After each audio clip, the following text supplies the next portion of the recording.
The 1977 Moscow bombings were a series of 3 bombings in Moscow committed on January 8, 1977. These terrorist attacks claimed 7 lives, while 37 people were seriously injured. No one ever claimed responsibility for the bombing, though 3 members of an Armenian nationalist organization were ultimately executed for it after a secret trial following a KGB investigation. Some Soviet dissidents claimed that the suspects had an alibi, and Andrei Sakharov believed the bombings might have been arranged by the KGB itself. According to historian J. Bergman, who actually caused the explosion, has never been determined conclusively. Bombings. On January 8, 1977, 3 explosive devices detonated in Moscow. The first bomb went off at 17:33 on a crowded train between the Izmailovskaya and Pervomaiskaya stations of the Moscow Metro. At 18:05, a second bomb detonated inside the grocery store close to KGB headquarters.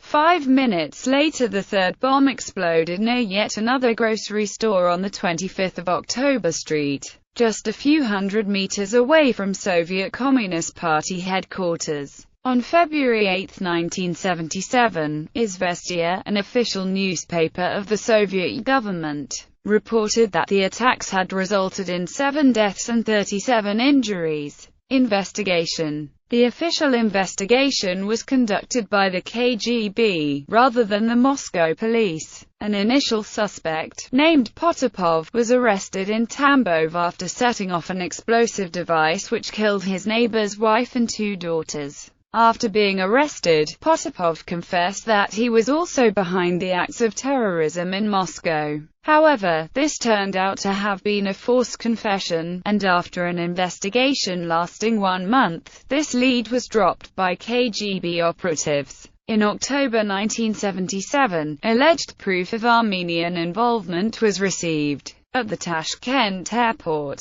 a KGB officer noticed a woman carrying a bag similar to the one in the reconstructed picture of the explosive device sent out by the KGB to all local branches. It turned out that these bags were manufactured only in Yerevan. In November 1977, Stepan Zaishakayan, a founding member of a splinter group of the National United Party, an underground Armenian nationalist organization, was arrested. His accomplices Zavan Bagdasaryan and Harkop Stepanyan were also taken into custody after an unsuccessful attempt to detonate an explosive device at the Kursky rail terminal in Moscow. A secret trial followed. Zaishakayan, Stepanyan, and Bagdasaryan were all found guilty on January 24 and executed 5 days later. The Soviet press published only 1 article about the bombings, naming Zaishakayan alone as the perpetrator. According to KGB General Philip Bobkov, any publications in Armenia were blocked by Karen Demirchyan, the head of Soviet Armenia. Alleged fabrication by the KGB. Soon after the bombings, Soviet journalist Victor Lewis, a well-known KGB agent provocateur, published an article about the involvement of Soviet dissidents in the bombings.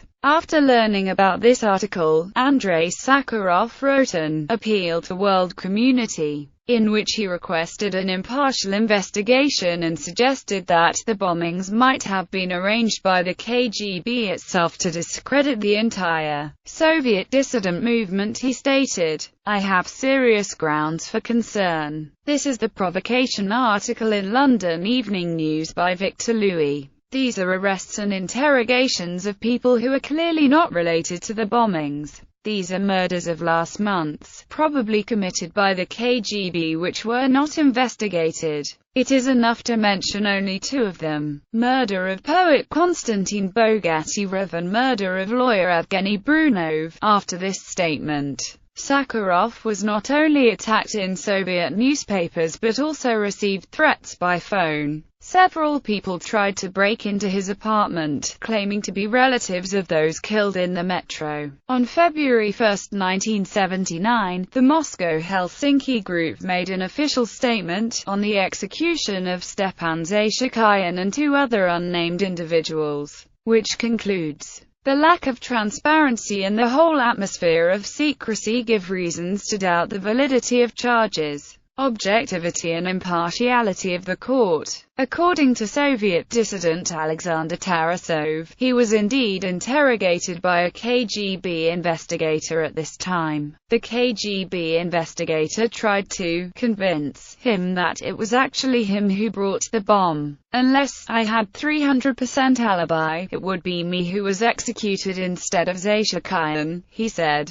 According to historians Michel Heller and Alexander Nekrich, Zaishakian, Stepanyan, and Bagdasaryan had an alibi supported by multiple witnesses, and their execution was the first political execution in the Soviet Union after the death of Stalin.